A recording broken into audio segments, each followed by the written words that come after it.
নমস্কার, আমি সুপ্রিয়া চলে এলাম আপনাদের সামনে নতুন রেসিপি পরিবেশন করার জন্য। আজ বাজার থেকে সুন্দর সুন্দর কচুর লতি নিয়ে এসেছে। তাড়াতাড়ি সেটাকে কেটে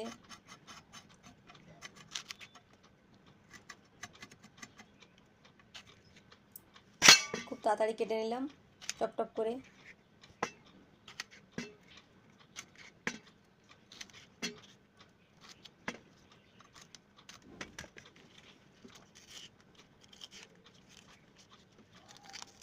তাড়াতাড়ি কেটে নিয়েছি কারণ আজ দেরি হয়ে গেছে, রান্নাটা তাড়াতাড়ি করতে হবে।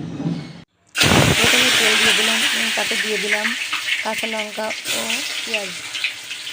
কাঁচা লঙ্কা পেঁয়াজটা হালকা ভেজে নিলাম, তাতে দিয়ে দিলাম লবণ হলুদ এবং ভালোভাবে কষিয়ে নিলাম। কষিয়ে নেওয়ার পরে দিয়ে দিলাম কচুর লতি দিয়ে ভালোভাবে ঝাঁকিয়ে নিলাম।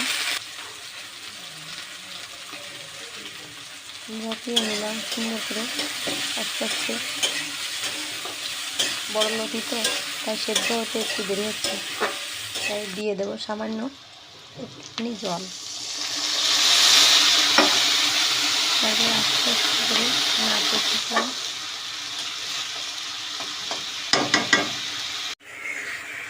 নাড়তে নাড়তে দিয়ে এলো জলটা,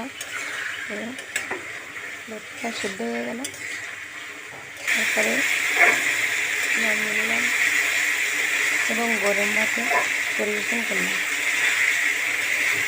আপনি একবার এভাবেই রান্না করে খেয়ে দেখুন, এক থালা ভাত নিমেষেই সাবার হয়ে যাবে। নমস্কার, জয় মা কালী।